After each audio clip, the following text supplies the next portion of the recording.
البتہ دونوں ہی کچھ بے چین سے ہو گئے۔ تب ہی ان کی کل وقتی ملازمہ لالی نے ان سے چائے کا پوچھنے کے لیے وہاں جھانکا۔ واہ واہ، ماشاء اللہ، چھوٹی بیگم کی شاپنگ کی ہے۔ وہ اشتیاق سے پھیلے زرق برق لباس دیکھے گئی۔ ہاں چلو یہ پھیلاوا سمیٹو یہاں سے، اور ذرا اسٹرانگ سی چائے بنا کر لاؤ، ماں پارا نے نپے تلے لہجے میں کہا۔ اچھا جی۔ اس نے اپنا اشتیاق پر قابو پایا اور کپڑے دیگر اشیاء سمیٹ کر سامنے سے اوپر جاتی سیڑھیوں پر چلتی چلی گئی۔ اس کا رخ سائر فاروقی کے کمرے کی جانب تھا۔ میں سچ کہہ رہی ہوں بابا، اجیا نے سلسلہ کلام وہی سے جوڑا۔ اگلی بار اگر بائی جان نے اپنی شادی کے کسی بھی معاملے میں بے دلی دکھائی تو میں ان کی شادی کا بائی کاٹ کر دوں گی، وہ دھمکی آمیز لہجے میں بولی۔ ریلیکس اجیا بیٹا، سنجیدہ مزاج لڑکا ہے، اس لیے اس طرح کرتا ہے، ورنہ تو شادی ہرگز ایسا معاملہ نہیں ہے جس کو اتنا لائٹ لیا جائے، ماں پارا بولی۔ ان کا لہجہ ہلکا پھلکا تھا۔ پتہ نہیں سنجیدہ ہے یا کیا پرابلم ہے۔ پچھلے سنڈے میں نے اپنی فرینڈز کو ہلا گلا کرنے کی غرض سے گھر پر انوائٹ کیا، ابھی ہم نے ڈھولک رکھی ہی تھی کہ وہ آ دھمکے اور لگے مجھے ڈانٹنے۔ ذرا بھی خوشی نہیں ہے انہیں، اور نہ ہی وہ کسی اور کو خوشی منانے دینا چاہتے ہیں۔ جی تو آپ آئی ہیں تو ذرا گھر میں شادی والا ماحول لگ رہا ہے، ورنہ تو لگتا ہی نہیں تھا کہ یہ کوئی شادی کا گھر ہے۔ اچھا بیٹا، تم شاور لے کر فریش ہو جاؤ، پھر ڈنر کا ٹائم ہو جائے گا۔ فاروقی صاحب نے جیسے اسے ٹالا تھا، وہ سر ہلا کر اپنے کمرے کی جانب چل دی۔ بھائی صاحب، کیا آپ سائر کی شادی زور زبردستی سے کر رہے ہیں اپنے دوست کی بیٹی کے ساتھ؟ آپ نے پوچھ تو لیا تھا نا، کہیں وہ کسی اور کو پسند تو نہیں کرتا؟ اجیا کے جانے کے بعد ان سے تشویشناک لہجے میں استفسار کرنے لگی۔ ماں پارا، تم آخری بار کب پاکستان آئی تھی؟ غالباً 9 سال قبل۔ اس وقت سائر انٹر کا طالب علم تھا۔ تب سے اب تک اس کی شخصیت میں کئی واضح تبدیلیاں آ چکی ہیں، اور میں خود حیران ہوں کہ اس سے کیا ہو گیا ہے۔ وہ اضطرابی انداز میں ٹی وی کی آواز بند کر کے اپنے بالوں میں انگلیاں پھیرنے لگے۔ آپ سے فرینک ہے وہ؟ ہاں بالکل ہے، ہر بات آسانی سے وہ مجھ سے شیئر کر لیتا ہے، وہ بولے۔ تب تو پھر اس نے شادی سے بدکنے کی وجہ بتائی ہوگی آپ کو؟ وہ بھی پورے یقین مگر سوالیہ لہجے میں بولی۔ وجہ اس نے بتائی تو نہیں، مگر میں جانتا ہوں، یک لخت ان کے لہجے میں فنکار سے سنائی دینے لگی۔ ماہ پارا انہیں دیکھ کر رہ گئی۔ یہ اندرون کراچی کا پرانا علاقہ تھا۔ یہاں بنے زیادہ تر مکانات پرانے اور مکین جو کبھی مڈل کلاس رہے ہوں گے، اب کئی سالوں سے اپنی کلاس کی کھوج میں تھے۔ یہاں بنے فلیٹس کی عمارتیں اتنی خستہ حال تھیں کہ اندیشہ تھا کہ کسی بھی وقت زمین بوس ہو جائیں گی، مگر ستم رسیدہ اور مجبور لوگ یہاں پر بسے رہنے پر مجبور تھے۔ انہی پرانے بسیدہ اور میلے کچیلے سے فلیٹس میں سے ایک فلیٹ کا رنگ اڑا دروازہ وہ کھول رہی تھی۔ جس دم وہ دروازہ کھول کر اس نیم تاریک سیلن زدہ ایک مختصر سے صحن اور ایک کمرے پر مشتمل اس فلیٹ میں داخل ہوئی، اس کی طبیعت عجیب طرح سے بوجھل ہوئی تھی۔ اس نے آگے بڑھ کر کمرے کی واحد کھڑکی جو پیچھے گندی گلی میں کھلتی تھی کھول دی۔ بدبو کے ایک ثقیل جھونکے نے اس کا دماغ بنا دیا۔ وہ پلٹ کر ایک سلیب پر مشتمل کچن میں آئی، کالی بد رنگی پتیلی کا ڈھکن اٹھا کر جھانکا۔ آلو کی ترکاری پیندے سے لگی تھی۔ وہیں کھڑے کھڑے لال رنگ کے ٹوٹے ہوئے ہاٹ پاٹ سے اس نے صبح کی بچی روٹی نکالی اور زہر مار کرنے لگی۔ وہ موجود تو بے شک یہاں تھی، مگر کل شام سے اس کا ذہن کہیں اور تھا۔ روٹی کھا کر اور پرانے ہرے رنگ کے فریج سے جس کی ٹھنڈک کب کی انقاع ہو چکی تھی، پانی کی بوتل نکالی اور یوں ہی ہونٹوں سے لگا لی، مگر جو آگ اس کے سینے میں دہک رہی تھی وہ اس پانی سے کبھی نہیں بجھ سکتی تھی۔ اس لیے بھنا کر اس نے بوتل سامنے دیوار پر دے ماری اور اپنا گھومتا سر پکڑ کر بیٹھتی چلی گئی۔ کہاں سے پاؤں تمہارا پتہ؟ کہاں سے؟ وہ ہذیانی انداز میں چیخی، پھر یک بیک ہی اس کے بے بس وجود میں جیسے بجلی سی دوڑ گئی۔ وہ تیزی سے اٹھی اور لوہے کی الماری کھول کر اس نے جیسے ساری ہی اشیاء باہر ڈھیر کر دی۔ وہ دیوانوں کی طرح ڈھیر میں کچھ تلاش کر رہی تھی، پھر اس نے جھنجھلا کر وہ سب وہیں پٹخا اور الماری سے لا کر جس میں پتہ نہیں کون کون سے کاغذ موجود تھے انہیں باہر نکالنے لگی۔ ڈائریاں، کاپیاں جن میں نہ جانے کون کون سا حساب کتاب درج تھا، وہ اٹھا اٹھا کر دیوانوں کی طرح پھینکنے لگی۔ تب ہی اس کا پیر ایک سیاہ جلد والی پرانی ڈائری سے ٹکرایا۔ اس نے بے دلی سے اسے کھولا تو ایک کاغذ اس کے ہاتھ آیا۔ وہ کاغذ کا ایک ٹکڑا نہ تھا، اسے گویا زندگی کا پروانہ مل گیا تھا۔ کچھ دیر قبل مزمحل سی بے بس سی سسکتی گلناز بانو اب ہذیانی انداز سے قہقہے لگا رہی تھی، بلند آہنگ، خوفناک قہقہے۔ ابراہیم خان آج سے 22-23 برس قبل اپنی وفاشار دم ساز بیوی کے انتقال کے بعد بالکل نڈال ہو کر رہ گئے تھے۔ ان دنوں وہ بریڈ فورڈ میں رہائش پذیر تھے۔ اپنی 2 سالہ معصوم سی بیٹی میرب اور 4 سالہ بیٹے حاشر ابراہیم کی پرورش اب وہ یہاں نہ کر سکتے تھے، لہٰذا ان کے مستقبل کی خاطر وطن لوٹ آئے۔ کہ کچھ بھی ہو، ان بچوں کے ننیال ددیال یہی تھے۔ یہ الگ بات کہ دونوں بچے نانی دادی سے بھی محروم ہی تھے، پھر ایسے میں کون تھا جو نہ صرف ان کی تربیت کرتا بلکہ پیار و محبت بھی نچھاور کرتا۔ کچھ عرصہ اپنوں کے بیچ رہنے کے بعد انہیں اندازہ ہوا کہ ان میں اور غیروں میں زیادہ فرق نہ تھا۔ انہی دنوں جب وہ یہاں اپنا کوئی بزنس شروع کرنا چاہ رہے تھے، اسی سلسلے میں ان کی ملاقات وقار فاروقی سے ہوئی، اور یہ ملاقات کب گہری دوستی میں تبدیل ہوگی پتہ بھی نہ چلا۔ یہ وقار فاروقی ہی تھے جنہوں نے ابراہیم صاحب کو الگ گھر لے کر رہنے کا مشورہ دیا اور اس سلسلے میں ان کی معاونت بھی کی، اور انہیں اپنے ایک اچھے دوست کے پڑوس میں خالی ہونے والا بنگلہ دلوا دیا۔ بعد ازاں وقت نے یہ فیصلہ درست ثابت کر دیا کہ احمد سعید جو ابراہیم صاحب کے پڑوسی اور وقار صاحب کے دوست تھے، ان کی بیگم سعدیہ خاتون نے اپنے بچوں کے ساتھ ساتھ ان کے دونوں بچوں خصوصاً میرب کا اس طرح خیال رکھا کہ ابراہیم صاحب ان کے زیر بار ہی ہو گئے۔ دوسری جانب ماریہ اور میرب کی اتنی دوستی ہوگی گویا وہ سگی بہنیں ہوں۔ ماریہ اور میرب نے اپنی تعلیم بھی اکٹھے مکمل کی۔ جو ہی ان کی تعلیم مکمل ہوئی، ماریہ کی نسبت اس کے خالہ زاد احمد عباس جو کہ پیٹرولیم انجینئر تھا کے ساتھ طے کر دی گئی۔ وقار بھی جیسے میرب کی تعلیم مکمل ہونے کے منتظر تھے، وہ بھی اپنے ہونہار، خوبرو، سنجیدہ، متین، اعلیٰ تعلیم یافتہ برخوردار سائر فاروقی کا رشتہ میرب کے لیے دے آئے۔ بظاہر تو اس رشتے سے انکار کا کوئی جواز نہیں تھا، اس لیے ابراہیم نے سعدیہ بیگم کے توسط سے میرب کا عندیہ لیا۔ سعدیہ میرب کو کہیں نہ جانے دیتی، اگر جو سعد مان جاتا۔ سعد اپنی کسی کلاس فیلو میں انٹرسٹڈ تھا۔ میرب نے سائر کو دیکھا تھا، وہ ایک سنجیدہ، کم گو اور اپنے آپ میں مگن رہنے والا انسان لگا تھا اسے۔ ابراہیم اور وقار کی دوستی کے باوجود ان کے بچوں کے درمیان دوستی تو درکنار بے تکلفی بھی نہیں تھی۔ بہرکیف میرب کا کوئی خاص آئیڈیل نہ تھا، سو اس نے اچھی مشرقی لڑکیوں کی طرح بڑوں کے فیصلے کے آگے سر جھکا دیا۔ لالی سے کہہ کر گیسٹ رومز کی صفائی ستھرائی خود اپنی نگرانی میں اچھی طرح کروا دی ہے۔ وقار بھائی بتا رہے تھے کل دوپہر کو پہنچے گی تمہاری پھپھیاں یہاں۔ میں چاہ رہی ہوں کہ مہمانوں کی آمد سے قبل ہی تمام ضروری کام نپٹ جائیں۔ ذرا دلہن کے سامان کی لسٹ لاؤ، دیکھوں تو مبادہ کچھ نہ رہ گیا ہو۔ ماں پارا بڑی مصروفیت امیز لہجے میں کہتی اجیا کے کمرے میں داخل ہوئی۔ اجیا جو اپنے بیڈ پر نیم دراز ٹی وی دیکھنے میں منہمک تھی، ان کی بات سن کر رائٹنگ ٹیبل کی دراز میں سے طے شدہ پرچہ نکال کر انہیں تھما دیا۔ ماں پارا نے آرام دہ انداز سے کاؤچ پر بیٹھ کر پرچہ تھام کر اسے کھولتے ہوئے پرسوچ ہنکارا بھرا۔ 21 بھاری جوڑے برائڈلز، اس کے لوازمات، دلہن کے زیورات اور سونے کے کنگن۔ انہوں نے نگاہ اٹھا کر سنہری خوبصورت ڈبوں میں پیکٹ شدہ سامان جو احتیاط کے پیش نظر اجیا کے کمرے میں رکھا ہوا تھا کو دیکھا۔ کنگن کہاں ہے؟ وہ پریشانی سے پوچھنے لگی۔ ان کی شاید پالش باقی رہ گئی تھی، سنار نے آج شام تک دینے کا کہا ہے، بھائی جان لیتے آئیں گے۔ اجیا نے بتایا۔ بیٹا ایسا کرو تم ذرا فون کر کے اسے یاد دہانی کروا دو، عجیب العقل لڑکا ہے، کہیں بھول ہی نہ جائے، کل تو بری پہنچانی ہے ان لوگوں کو۔ وہ فکر مندی سے بولی تو اجیا کو بے ساختہ ان پر پیار سا آ گیا۔ خالہ جانی، اس نے بڑے پیار سے انہیں مخاطب کیا اور ان کے نزدیک بیٹھتے ہوئے بولی، بلیو می، آپ نے جس احسن طریقے سے اس شادی کا انتظام سنبھالا ہے، میں تو مر کر بھی اتنی بہترین مینجمنٹ نہیں کر سکتی تھی۔ بے وقوف کہیں کی۔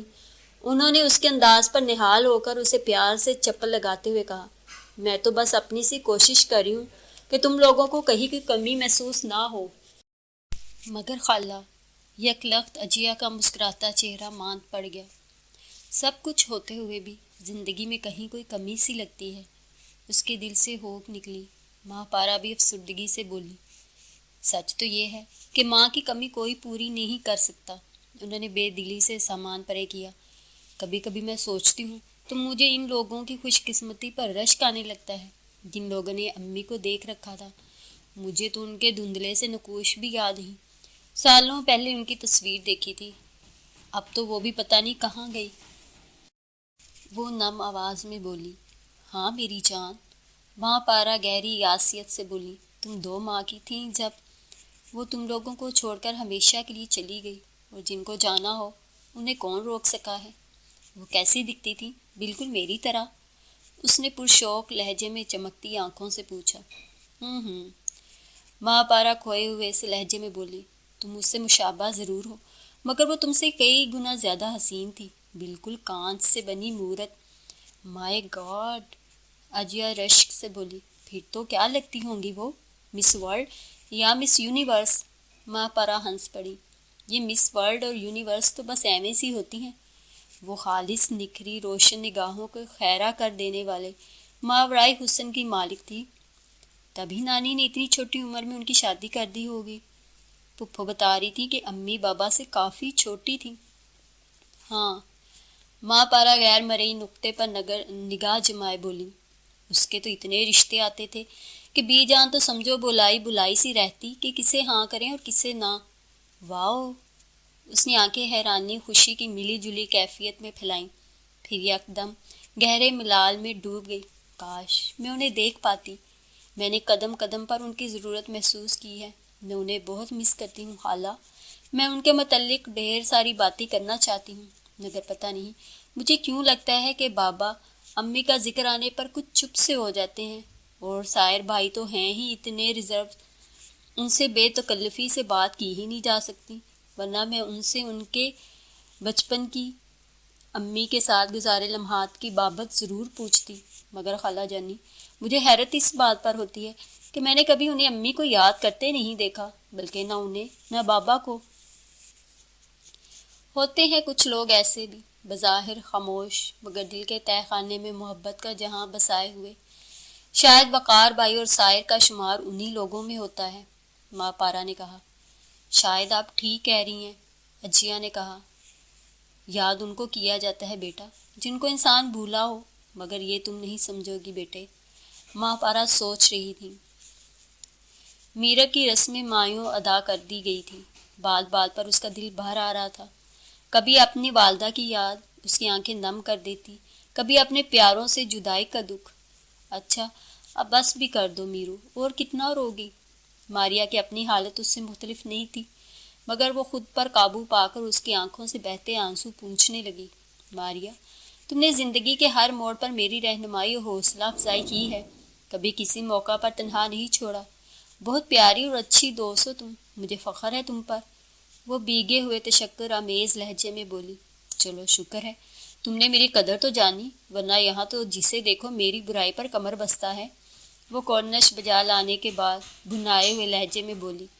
میرب کھلکھلا کر ہنس پڑی، رب رحیم، یہ بے ریا شفاف موتیوں سی ہنسی یوں ہی سدا سلامت رہے۔ ماریا نے اسے دیکھتے ہوئے دل سے دعا دی، مگر کچھ دعائیں اتنی آسانی سے قبول نہیں ہوتی۔ یہ ایک پوش علاقے میں واقع شاندار گھر تھا۔ اس ایڈریس پر پہنچنے میں گل کو خاصی دشواریوں کا سامنا کرنا پڑا تھا، بس اسٹاپ خاصا دور ہونے کی وجہ سے اسے بھری دوپہر میں ٹھیک ٹھاک پیدل چلنا پڑا تھا۔ اس گھر کے گیٹ تک پہنچتے پہنچتے وہ سر سے پیر تک پسینے میں شرابور ہو چکی تھی، لنگڑاتی ہوئی ٹانگ گویا درد سے چور ہو چکی تھی، مگر نہ جانے کون سا جذبہ تھا جو وہ یوں بنا کچھ سوچے سمجھے یہاں تک چلی آئی تھی۔ اس نے کندھے پر لٹکائے گئے کالے رنگ کے عام سے ہینڈ بیگ سے وہ چٹ جس پر یہاں کا پتہ درج تھا نکالی، پھر سر ہلا کر آگے بیل بجانے کو بڑھی، تبھی کہیں سے باوردی گارڈ نے منہ نکالا۔ کیا بات ہے، کس سے ملنا ہے؟ اس نے خاصی ناگواری سے اسے اوپر سے نیچے تک دیکھتے ہوئے پوچھا۔ مجھے، ایک لمحے کے لیے اس نے کچھ سوچا، مجھے اس گھر کی مالکن سے ملنا ہے، وہ بڑے مضبوط لہجے میں بولی۔ مانگنے والوں کے لہجے ایسے نہیں ہوا کرتے، اس لیے گارڈ اپنے ساتھی کو الرٹ کرتا کیبن سے نکل کر اس کی جانب آیا۔ مالکن سے؟ مگر کیوں؟ وہ درست لہجے میں پوچھنے لگا۔ کیوں کا کیا مطلب ہے؟ اس کے چتون بھی تیکھے ہوئے. میں رشتہ دار ہوں ان کی؟ اس کا عام سا گھسا ہوا حلیہ اور قطعی لہجہ گارڈ کو مخمصے میں ڈال گیا. نام بتاؤ اپنا. پھر وہ جیسے کچھ سوچ کر انٹر کام سنبھال کھڑا ہوا. نام وہ ہکلائی. کیوں اپنا نام بھی یاد نہیں آ رہا؟ گارڈ طنزیہ بولا. گل کہو گل آئی ہے. اسے بولنا ہی پڑا. وہ سوچنے لگی. اب جو ہوگی دیکھی جائے گی. السلام علیکم بیگم صاحبہ. کوئی گل آئی ہے اپنے آپ کو آپ کا رشتہ دار بتاتی ہے. کیا کرنا ہے جی؟ جی بہتر. پھر وہ گل کی جانب مڑا. بی بی کہہ رہی ہیں وہ کسی گل کو نہیں جانتی. اب کہو. وہ استہزائیہ انداز میں بولا. خدا کے لیے ماں پارا صرف ایک بار مجھ سے ملو، صرف ایک بار. اس نے جپٹ کر گارڈ سے ریسیور چھینا اور گڑ گڑائی. مگر میں ماں پارا نہیں ہوں. او اچھا ٹھہرو. گارڈ کو ریسیور دو. دوسری جانب سے کہا گیا. جی بہتر. گارڈ مشکوک نگاہوں سے اسے دیکھتے ہوئے بولا. پھر ریسیور رکھ کر اس سے مخاطب ہوا. جاؤ اندر بی بی لان میں موجود ہوں گی. دوسرے گارڈ نے مین گیٹ کا الیکٹرک لاک کھول دیا. وہ پورے اعتماد قدموں سے اندر داخل ہوئی. بڑا ہی شاندار اور پرشکوہ گھر تھا. گل کی آنکھیں چندیا گئیں. سیدھے ہاتھ پر ہرا بھرا لان تھا. وہیں کین چیئر پر کوئی بیگم صاحبہ ٹائپ خاتون براجمان تھی. خاتون نے حیرت سے نوارد ہستہ حال خاتون کو دیکھا. جی فرمائیے. اس نے اپنے مقابل کرسی کی جانب اشارہ کر کے گویا بیٹھنے کا کہا. گل کا مصنوعی اعتماد اب متزلزل تھا. جی مجھے ماں پارا سے ملنا ہے. یہ اس کا گھر ہے نا؟ وہ جلدی سے بولی. زندگی میں ویسے ہی بہت دیر ہو چکی تھی. گھر ہے نہیں تھا. پہلے یہاں انہوں نے کرایہ دار رکھے ہوئے تھے. خود تو وہ کافی برس پہلے ہی آسٹریلیا چلی گئی تھی. بعد میں ان سے یہ گھر ہم نے خرید لیا. اب تو ہمیں بھی یہاں رہتے 10 سال ہونے کو ہیں. مگر آپ کی تعریف. ان کی آنکھوں میں الجھن دکھائی دی. جی میں ان کی دور کی رشتہ دار ہوں. کئی برس پہلے میری شادی اندرون سندھ میں ہو گئی تھی. پھر کئی سال میں کراچی نہ آ سکی. اس لیے بہت سے رشتہ دار چھوٹ گئے. بہت سوں کا تو پتہ بھی گھما بیٹھی. جیسے ماں پارا کا. وہ حقیقتاً تعصب سے بولی. 2 دن سے بدن میں دھارائی توانائی زائل ہوتی محسوس ہو رہی تھی. جی میں سمجھ سکتی ہوں. مگر ایسا ہے کہ اگر آپ ماں پارا سے ملنا چاہتی ہیں تو میرے پاس ان کی بہن کے گھر کا ایڈریس موجود ہے. ان کی بہن کا تو کافی سال پہلے انتقال ہو گیا تھا. البتہ ان کے بہنوئی اور بچے اسی ایڈریس پر موجود ہیں. اور آپ کے لیے اچھی خبر تو یہ ہے کہ آج کل ماں پارا بھی پاکستان آئی ہوئی ہیں. دراصل ماں پارا کے شوہر مکرم بائی میرے رشتے کے کزن لگتے تھے. اسی لیے ان سے الیکس لیک تو بہرحال رہتی ہی ہے. شانو اندر سے میری ایڈریس والی ڈائری اور پین لے کر آؤ. انہوں نے بولتے بولتے اورنج جوس پیش کرتی نوکرانی کو مخاطب کیا. جوس لیجئے آپ. انہوں نے ہاتھ سے اشارہ کر کے کہا. جی. وہ جیسے ہڑبڑا کر ہوش میں آئی اور سرعت سے جوس کا نازک سا گلاس تھام کر لبوں سے لگا کر ایک ہی سانس میں خالی کر کے واپس رکھ بھی دیا. بیگم شاہانہ امتیاز نے بے حد تعجب سے اس کی حرکت دیکھی. پھر دل میں سوچا بیچاری ہے نا کسی گوٹ کی گمار. پتہ نہیں ایسے رشتہ داروں سے میل جوڑ رکھنا ماں پارا بابی کو کیوں پسند ہے. شاید اس لیے کیونکہ ان کا میکا بھی بہرحال ایک مڈل کلاس فیملی سے متعلق تھا. کہاں رہ گئی آپ کی ملازمہ؟ اس کی بے چین نگاہیں وہاں گڑ کر رہ گئی تھی جس دروازے سے ملازمہ گھر کے اندرونی حصے کی جانب گئی تھی. آپ اطمینان رکھیے ابھی آ جاتی ہے. وہ اوپری لہجے میں بولی. تبھی ملازمہ ڈائری اور پین تھامے چلی آئی. گل کا بس نہ چلتا تھا کہ وہ ڈائری اچک کر اس میں سے گوہر مقصود برآمد کر لیں. جی.